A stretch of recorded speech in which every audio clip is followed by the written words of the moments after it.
Brace the rudders! Raise the sails! Raise the sails!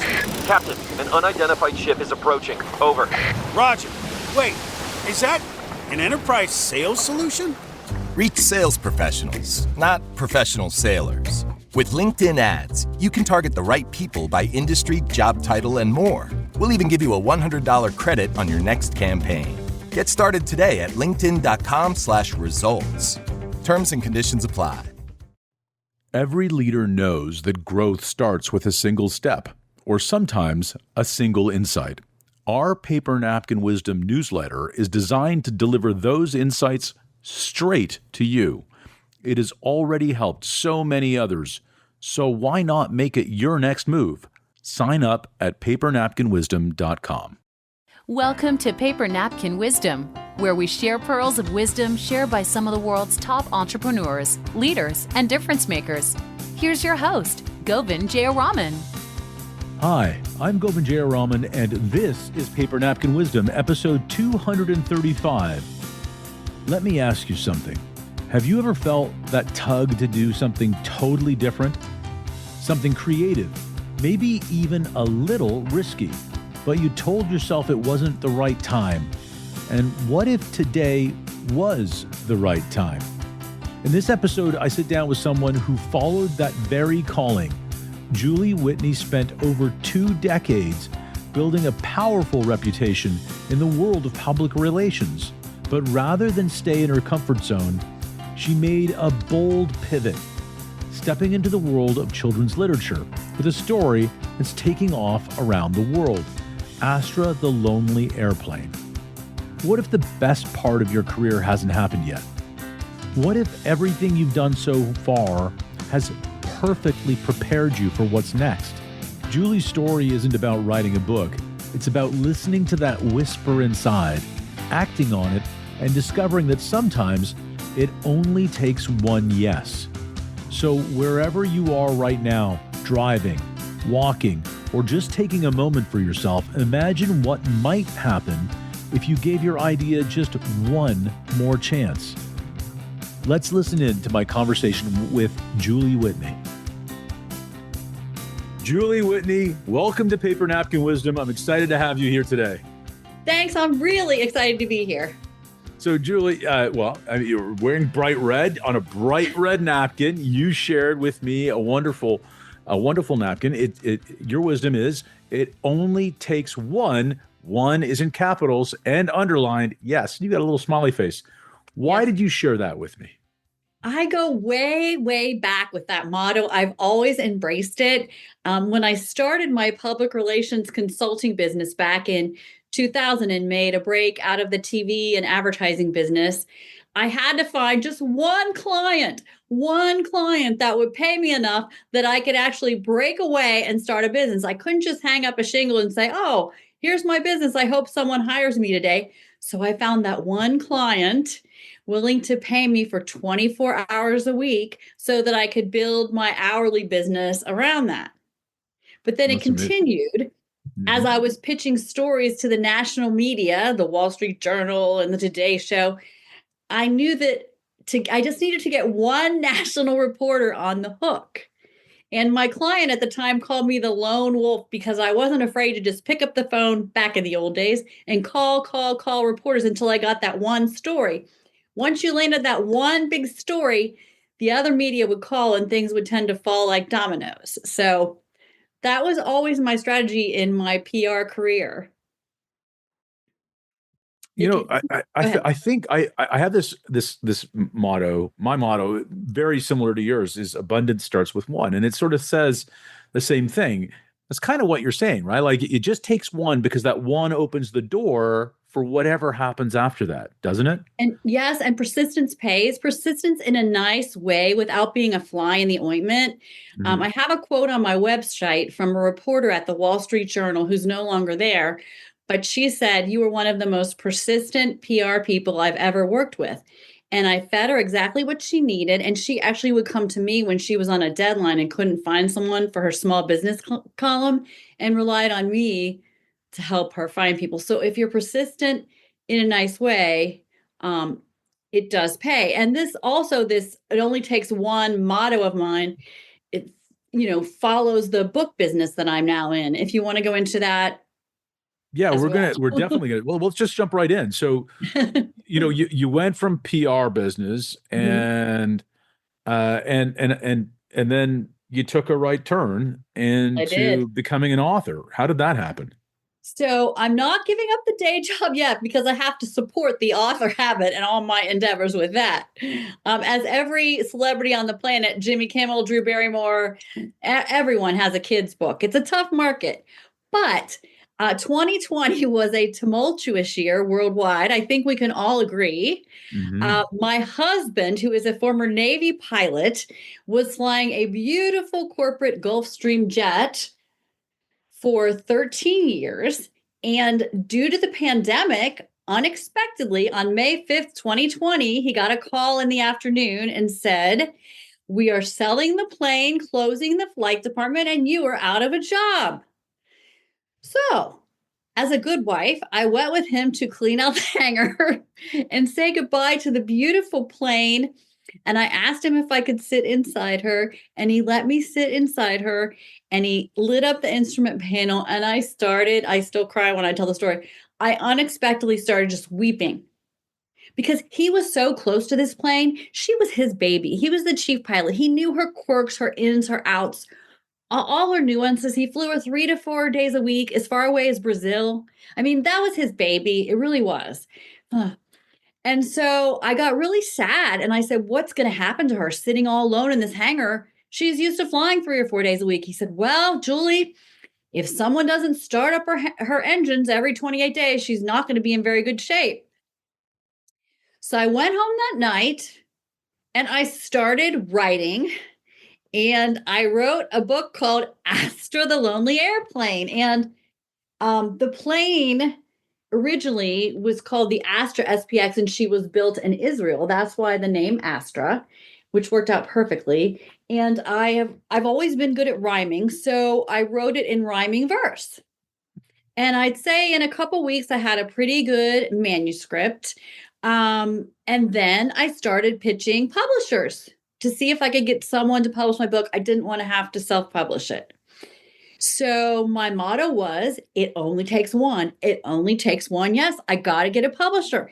And I didn't know a lot about publishing. I promoted many authors throughout my career, but as far as becoming one, boy, I didn't realize everything that's involved. I got a yes in August of 2020 on National Aviation Day, if that's not the stars being aligned. And that's the day Captain Dan found a new job. So the book was meant to be. I got my one yes. And the second book just came out last March. And that was called Astra in Hollywood. Astra finds herself in her new Hollywood hangar, surrounded by 3 new friends: Lana the Learjet, Helen the helicopter, and Hank the cargo plane. They can all do things that Astra cannot, and she feels inferior, wondering if she'll fit in. But in the end, she helps all of her friends in her own clever, speedy way, and they all become best friends. Amazing. So that's the first 2 books. That's great. And it's nothing. I never intended to do it. It just happened. I mean, it just happened. And going to schools, I partner with Junior Achievement, and reading to assemblies with like 600 kids and doing a PowerPoint on planes and flying is the most rewarding thing I've ever done. Does it make you any money? No. But does it give you tons of satisfaction? Yes. And so let's loop back on a couple things that you shared. Yeah. Because I think it's really interesting that the way you helped clients, really, that persistence, that finding one, is the way you helped yourself, right? Like you used all those skills. The same, you said you didn't know anything about publishing, but you sure knew a lot about promotion, and you brought that persistence into what you did for yourself. Did you find it harder to do it for yourself than doing it for someone else? Did you find it harder to promote yourself than, because that's a different thing, right? Not really, because I know all the locally, I know everyone. So I literally just had to tell people that I had a book and set up book signings, and they would have me on their shows. I didn't really find, because I've been doing it so long. I've been doing PR almost 40 years. So I didn't really find it that difficult doing it for myself. What the harder part was not necessarily securing the media coverage, but getting my books into non-traditional places. So bookstores are fine, but that's not really how I've been selling books. I contacted every aviation museum in the entire country, and I'm in most of the aviation museums from coast to coast. I got myself in 37 of Hudson Booksellers' major airports in all their stores. And this has just been me hounding people, calling. There's no list, finding out who. And I love it when people send me pictures like, I'm in the Detroit airport. I saw your book. Oh, I'm at Book Soup in LA. I saw your book. I'm at the Seattle Aviation Museum. I saw your book. And I post those photos and I love it. So that's been challenging because my publisher is small and they have like 12 people. They don't have the staff to do any kind of PR marketing. Yes, you're in the standard catalogs, which, the bookstores can order from, but I've really thought outside of the box and gone to unusual places in order to sell books. So I love what you just did. Your instinct was to find non-traditional channels to move your book, and you looked for parallel channels that would be very interesting, like aviation museums, airports, of course, and other things. So this out of the box thinking, and I love that you married it with you said this. It was back in the day, and I was gonna come back to this. You said you picked up the phone and called people back in the day, but you're doing that today. You're not sending emails alone. You're right. You're making right. phone calls, right? I have to, yeah. So yeah, and the times in PR have changed. When I first started out, I had a contact at ABC News, at NBC News, at CBS News, at the Wall Street Journal, at the New York Times. One contact that I would go to at the bureau that would get me on the shows, they've all retired. So I can't pick up the phone and say, hey, I got a great story for GMA. Can you? It just doesn't work like that. It's all 23-year-old producers. They don't know me. So It's different. It's different now. The relationship building as far as the national media is a bit more challenging. But yeah, I do know a lot of the aviation museums and people there now. Yeah. And so I love how diligent you were about finding these numbers, being persistent, getting through. Let's talk about that difference, right? So back in the day, when you called people, they answered their phones, and I remember the ratio. We used to talk about ratios back in, we'd always say, hey guys, every 9 phone calls, you're going to get 1 conversation. So it's just about getting to 10. Just get to 10. And if you go over 10, know you're going to go 2 for the next 10. It's okay. It's just numbers. Yeah. And so that was the way we did it. But that's not the same number ratio anymore, right? Nobody answers their phone anymore. So how do you stay energized? Because you've got a lot of energy, a lot of positive, wonderful, dynamic energy. How do you bring that energy? What's your routine as you're going through yet another phone call where you're expecting voicemails? Because it's now somewhere around 30 to 1. So when you're going 30 phone calls, 30 dials before talking to somebody, what's the approach? Tell me about that. Persistent still. I follow up. I have my spreadsheet with notes of who I called at which airport. Follow up. I mean, I've had to take 3 phone calls. Sometimes if I get lucky and get an email, 3 emails. I just keep following up in a persistent way, try not to be annoying, say, sorry to bother you again, but I want to make sure you got my voicemail about this incredible children's book that's teaching them about aviation and flying. And it's still persistence. I have a funny story when you said about the days of picking up the phone. The best story I got Dawn Hewitt from 60 Minutes on the phone. No way. My strategy, I've always worked at home. After my son was off at school, I would call early in the morning thinking that sometimes if you call like 7:30 or something in the newsroom, you could actually get a live person. Dawn Hewitt here. I'm like, what do I do? And I mean, he's like a legend. And so God rest his soul. I gave him my pitch. He's like, fax it to me. That was back in the days of fax machines. And I got to know his secretary. Her name was Beverly, I think. And the story didn't end up happening, but he's like, I'm walking this down to Morley Safer's office right now. And that's like how things were at the Dawn time. Hewitt, morally safer. That's But great. it's, I mean, people don't even know who they are. They're listening to this. Sorry, but yeah, those days are gone.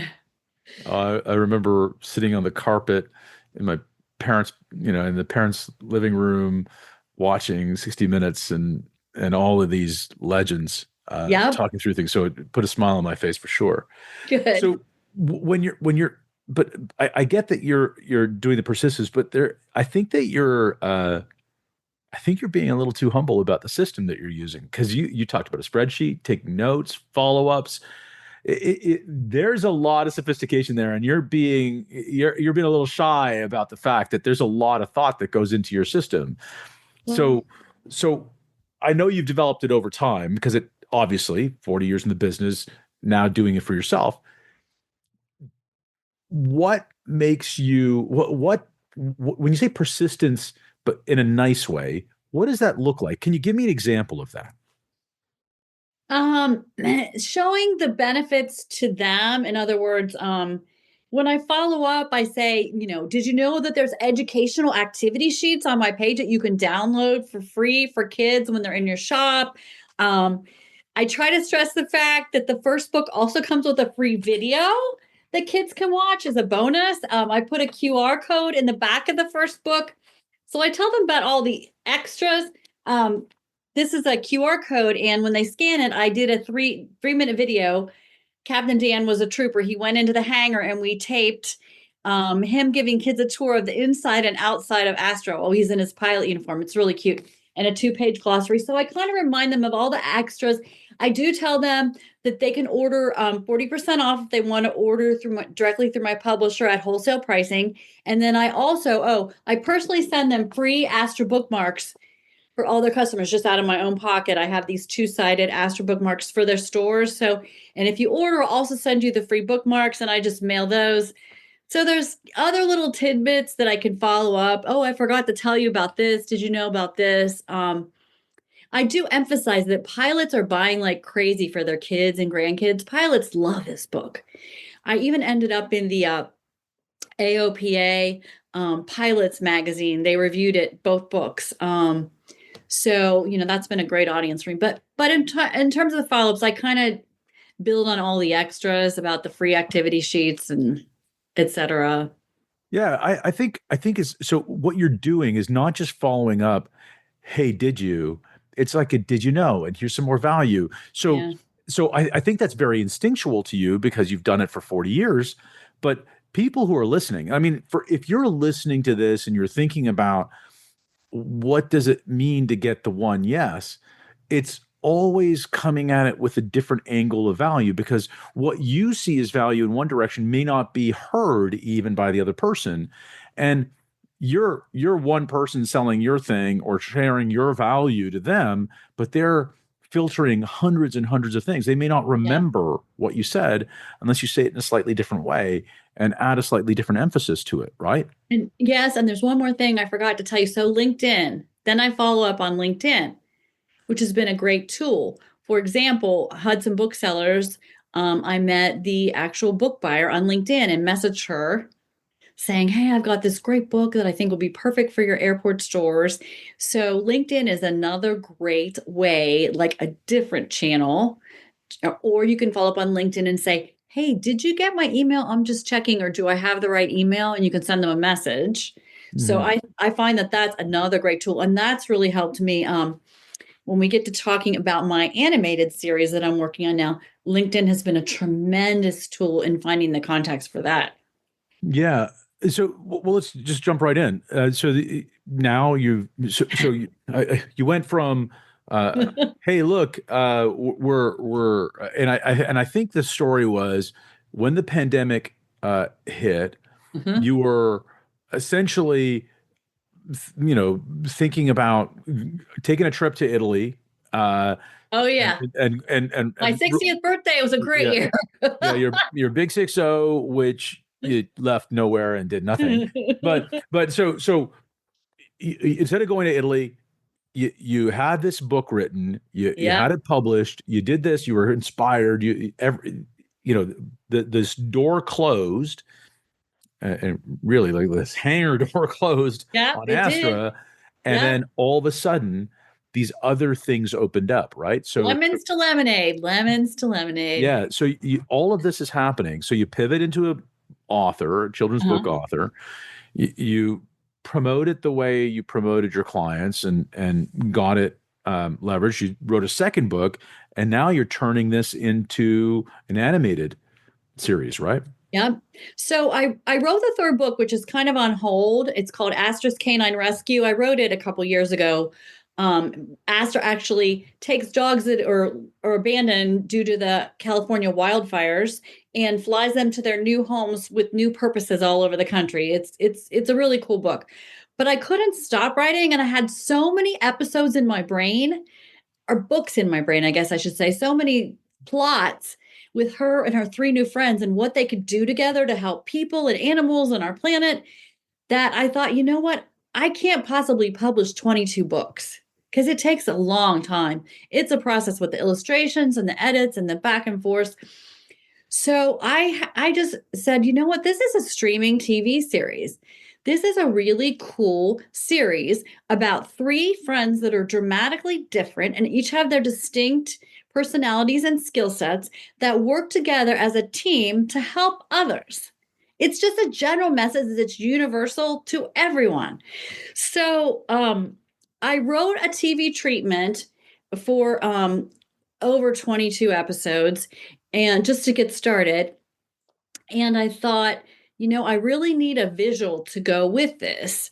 So I actually hired a freelancer on Fiverr. I don't know if you're familiar with Fiverr. Mhm. And he's in India and he's wonderful and he speaks English. And I wrote the script. I voiced the script myself to save money. And I wrote a jingle, an open. He used AI to put it to music.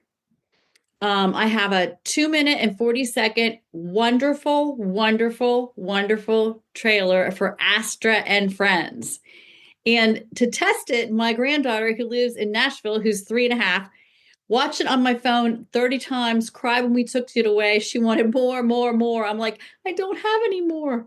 But I am producing a second one right now. So my motto with the animated streaming series is it only takes one production, animation company, and distribution company, whatever you want to call it, to say yes.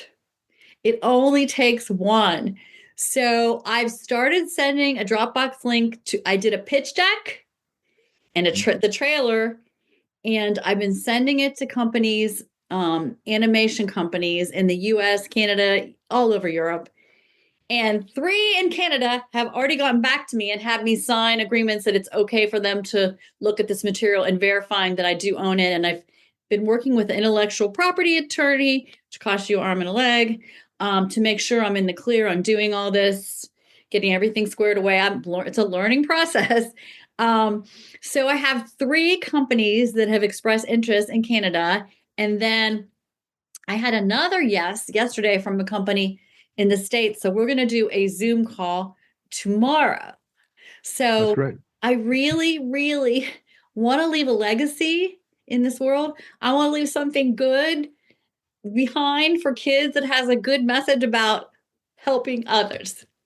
I think what's really, I mean, there's so much about your story that I find so compelling, and I don't want to lose these things, but you talked about how a 40-year PR career ended. You thought you're going off on your 60th birthday to Italy. Pandemic happens. When you're sitting in your husband's Gulfstream, which you affectionately named Astra, and he named Astra, I assume, as well. There was this moment where you felt inspired and you wrote a book. You weren't an author before that, were you? No, I've So promoted so many authors, but no. So you're starting this brand new career that you knew something about the promotion side because of your past, but you'd never done yourself. And then you're going through the whole production cycle, the publishing cycle, the whole editing and obviously printing cycle. You're doing all of those things, selling it to non-traditional markets. Then again, all of this started at 60. So I think that the thing that I'm inspired by, and I don't want to lose, is that you had this huge pivot opportunity. And I hope that people can hear just how enthusiastic you are about it. It's Oh. like you were built for this, but 20 years ago, I don't think you even saw this coming, did you? No, it was never on my bucket list ever. And I didn't realize how much work it is. I mean, it takes so when I signed with my publisher in August of 2020, the book came out on Dr. Seuss's birthday, Read Across America Week, March 2nd, 2022. And the second book came out in 20. So it takes like 18 months to go back and forth with the edits. And then I had to find an illustrator, and they gave me a portfolio. And I sent them real photos from the day of the photo shoot so they could see what my husband, Captain Dan, and the plane looked like, to see who could capture what I saw in my brain. And Michelle Simpson, who's from Canada, nailed it. I saw her sketches and I literally started crying. I'm like, oh my gosh, this is Astra. This is her personality. This is Captain Dan. This is exactly how I envision it. She just nailed it. She's amazing. Anyway, then you have to go back and forth on the tweaks to the illustrations. I think Captain Dan needs to be more this way. Astra needs to look happier. Astra needs to look sad. Round and round and round. And then you get your advance copy 6 months before the book is released, because you really need to start promoting it 6 months prior to the release date. Book reviewers like to have it 6 months in advance. Booksellers need to know ahead of time if they're going to order it and set up signings. So it is a process. I never realized, you'd think a picture book is easy. It's just a picture book. I think it's probably more difficult than a novel, actually. There's more involved. Yeah, well, there's a lot more people involved anyway, because a novel, you're the one writing it and editing it. And of course, you hire people to support you, but you do all those other things. The other thing that I find really interesting is that you talk about back in the day using the phone, but you're using the phone, you're using email. I don't think you're using fax anymore, but you're using the phone and email. I have one client that's 82 in Vero Beach, Florida, and he keeps asking me to fax. I finally got rid of it. I'm hoping he's not going to call me because, anyway. But then you've got like LinkedIn and Fiverr as tools that you're using as well, right?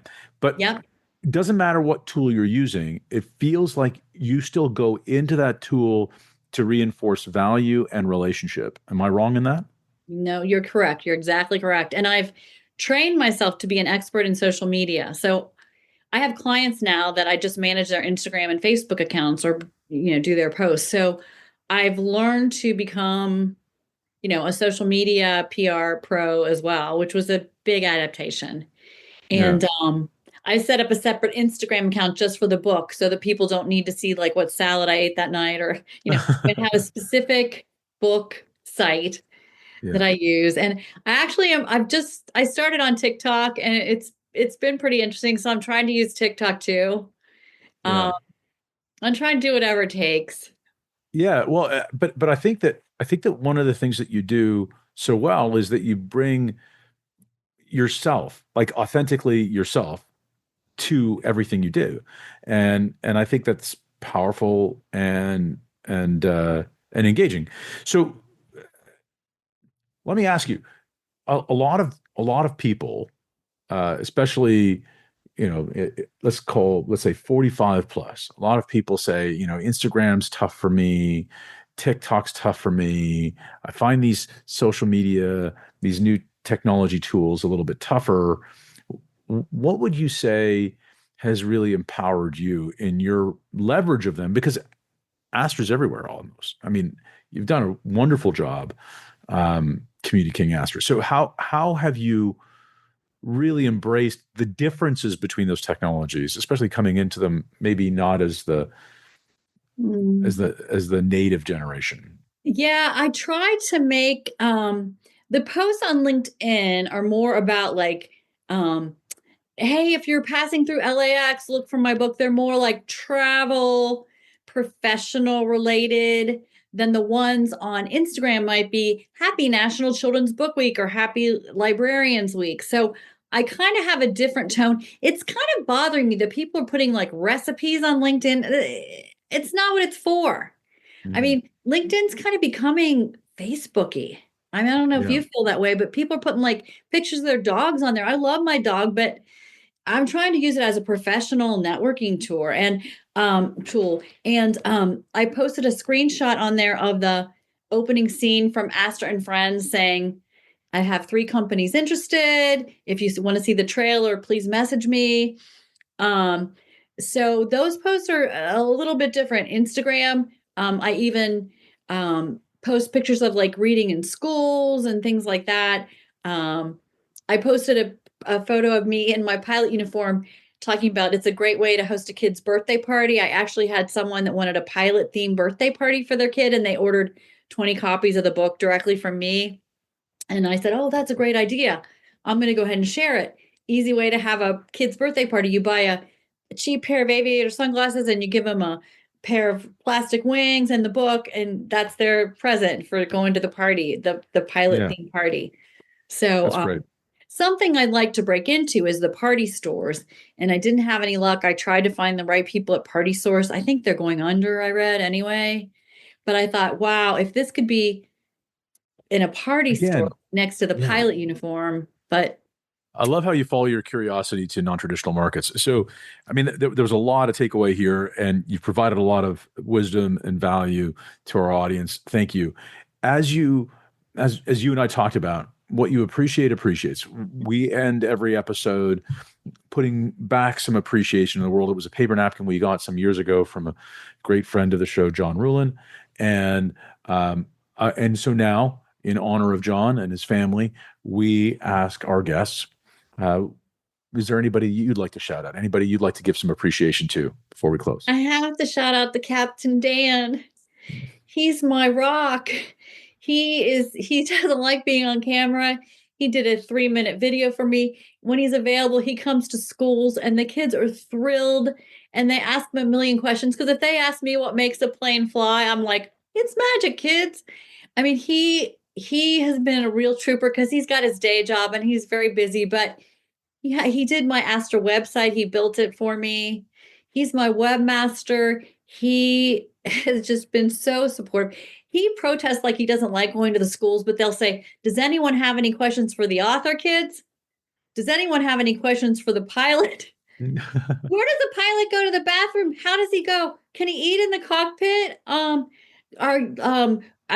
Do you need a key to start the plane? I mean, the crazy questions they get. So, I mean, I couldn't have done this without him. If he hadn't lost his job, I would have never written this book. I mean, I wasn't going to write a book about an airplane. I mean, it was meant to be, and I owe him a lot. He's been a real trooper. And any questions that I have about planes, or he's on a G100 Facebook page, and I said, will you please post about the book on there? And he did finally. It's him. That's great. That's great. Well, thanks for joining me, Julie. It's great to meet you. Thank you for having me. What a powerful reminder from Julie Whitney that sometimes the only thing standing between where you are and where you're meant to be is just one yes. Maybe you've been waiting for a sign. Maybe you've been sitting on a story, an idea, a pivot you know you need to make. And maybe, just like Julie, you needed to hear this conversation today.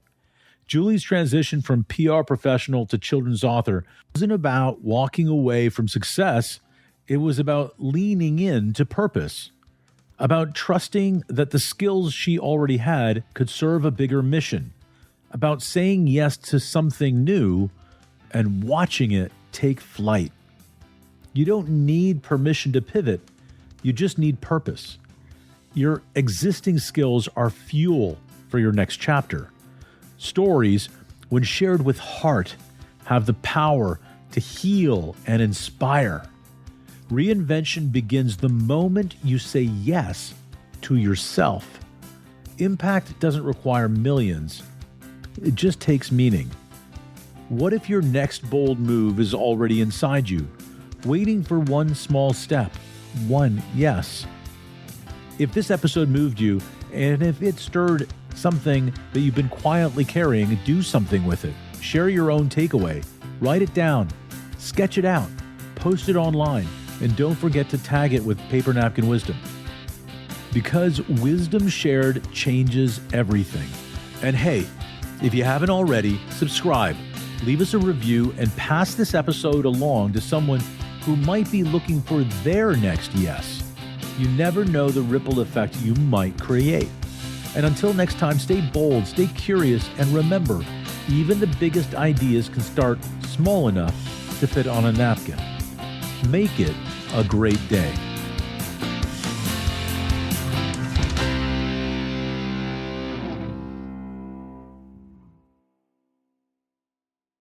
You know when you're really stressed or not feeling so great about your life or about yourself? Talking to someone who understands can really help. But who is that person? How do you find them? Where do you even start? Talkspace. Talkspace makes it easy to get the support you need. With Talkspace, you can go online, answer a few questions about your preferences, and be matched with a therapist. And because you'll meet your therapist online, you don't have to take time off work or arrange childcare. You'll meet on your schedule, wherever you feel most at ease. If you're depressed, stressed, struggling with a relationship, or if you want some counseling for you and your partner, or just need a little extra one-on-one support, Talkspace is here for you. Plus, Talkspace works with most major insurers, and most insured members have a $0 copay. No insurance? No problem. Now get $80 off of your first month with promo code SPACE80 when you go to Talkspace.com. Match with a licensed therapist today at Talkspace.com. Save $80 with code SPACE80 at Talkspace.com.